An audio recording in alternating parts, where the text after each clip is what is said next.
1 अक्टूबर को ईरान ने इजराइल पर मिसाइलों की बौछार कर दी थी। इस हमले का बदला लेने के लिए इजराइल बौखलाया हुआ है। अब इजराइल के बारे में कहा जा रहा है कि उसने गुपचुप तरीके से बदला ले लिया है। उसने ईरान पर ऐसा हमला किया है कि जिसे न ईरान बता पा रहा है न समझा पा रहा है। आखिर ये किस तरह का हमला है, आखिर किस तरह ईरान को इजराइल ने नुकसान पहुंचाया है, आइए आपको समझाते हैं। दरअसल शनिवार को ईरान के ऊपर जबरदस्त साइबर अटैक हुआ। दावा किया जा रहा है कि ईरान के परमाणु संस्थानों सहित कई बड़े बड़े संस्थानों को साइबर अटैकर्स ने निशाना बना लिया। ईरान की सरकार की कई ब्रांच और न्यूक्लियर ठिकानों पर साइबर एक्सपर्ट्स ने कई अहम जानकारियां चुरा ली। न्यूक्लियर ठिकानों के अलावा ईरान की न्यायपालिका, विधायिका और एग्जीक्यूटिव ब्रांच को निशाना बनाया गया है। इसके अलावा ईंधन वितरण, नगर पालिका नेटवर्क, परिवहन नेटवर्क, बंदरगाह और अन्य कई नेटवर्क को टारगेट किया गया है। इस हमले के बाद ईरान में अफरा तफरी का माहौल है। वहाँ के सरकारी संस्थानों में हड़कंप मचा हुआ है। हालांकि ये ऑफिशियली अभी तय नहीं है कि ये हमला किसने अंजाम दिया है, लेकिन शक की सुई इजराइल की तरफ ही जा रही है। एक्सपर्ट इस बात का पता लगा रहे हैं क्या साइबर अटैक का इजराइल से कोई लिंक है या नहीं। दरअसल ईरान और इजराइल के बीच तनातनी चल रही है। 1 अक्टूबर को ईरान ने इजराइल पर मिसाइलों की बौछार कर दी थी। तब इजराइल ने ये कहा था कि हम इसका बदला लेंगे। इजराइल के रक्षा मंत्री ने बयान दिया था कि इसका बदला हम जरूर लेंगे, लेकिन कब और कैसे लेंगे ये अभी तय नहीं है। बीते दिनों इजरायली प्रधानमंत्री ने इस बारे में बैठक भी की थी। ईरान के न्यूक्लियर ठिकानों को निशाना बनाने के लिए इस बारे में चर्चा भी हुई थी। यही नहीं, इजराइल के रक्षा मंत्री योआव गैलेंट ने बुधवार को कहा था कि 1 अक्टूबर को इजराइल पर किए गए हमले के ईरान पर आईडीएफ का जवाबी हमला भी होगा। उन्होंने कहा था कि ईरानी हमला आक्रामक था लेकिन गलत था।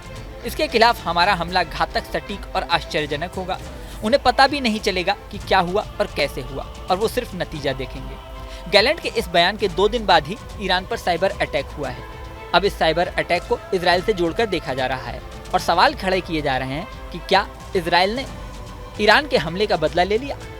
क्या साइबर अटैक इजराइल ने ही करवाया है? अगर साइबर अटैक इजराइल ने ही करवाया है तो आखिर कौन कौन सी अहम जानकारियां चुराई गई हैं? आखिर इससे ईरान को कितना नुकसान हुआ है? इन सब बातों का फिलहाल पता लगाया जा रहा है। इसी बीच कई एक्सपर्ट्स का ये भी कहना है कि ऑक्टोपस वॉर से बचने के लिए इजराइल ने ये तरीका अपनाया है। दरअसल ऑक्टोपस वॉर क्या है, पहले आपको ये समझाते हैं। मिडिल ईस्ट में इस समय दुनिया भर में जंग का अखाड़ा बना हुआ है। पिछले साल अक्टूबर में हमास और इजराइल के बीच जंग शुरू हुई थी, लेकिन अब इजराइल को कई मोर्चों पर जंग लड़नी पड़ रही है। गाजा पट्टी से हमास, लेबनान से हिजबुल्लाह, यमन से हुती सहित कई मोर्चों पर इजराइल पर अटैक हो रहा है। दरअसल इन सारे अटैक्स के पीछे ईरान है। ईरान इन सारे संगठनों को मदद करता है, हथियार देता है, संसाधन देता है, और ये सारे संगठन मिलकर अलग अलग मोर्चों से इजराइल पर अटैक कर रहे हैं। इस समय इजराइल पर 8 मोर्चों से अटैक हो रहा है। इसे ही ऑक्टोपस वॉर कहा जा रहा है। माना जा रहा है कि इजराइल को अलग अलग मोर्चों पर उलझाने के लिए ईरान ने ये रणनीति बनाई है। अब कई एक्सपर्ट्स का मानना है कि हो सकता है इसी ऑक्टोपस वॉर से बचने के लिए इजराइल ने सीधे अटैक करने की बजाय साइबर अटैक की प्लानिंग की हो, क्योंकि सीधे अटैक करना मुश्किल होता।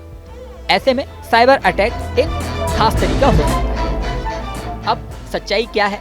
साइबर अटैक क्या इजराइल ने ही करवाया है? अगर इजराइल ने नहीं करवाया है तो ईरान का और कौन दुश्मन है? इन सब बातों का पता लगाया जा रहा है। पूरी दुनिया की निगाहें इस समय ये देख रही हैं कि आखिर सच्चाई क्या है। इस वीडियो में फिलहाल इतना ही।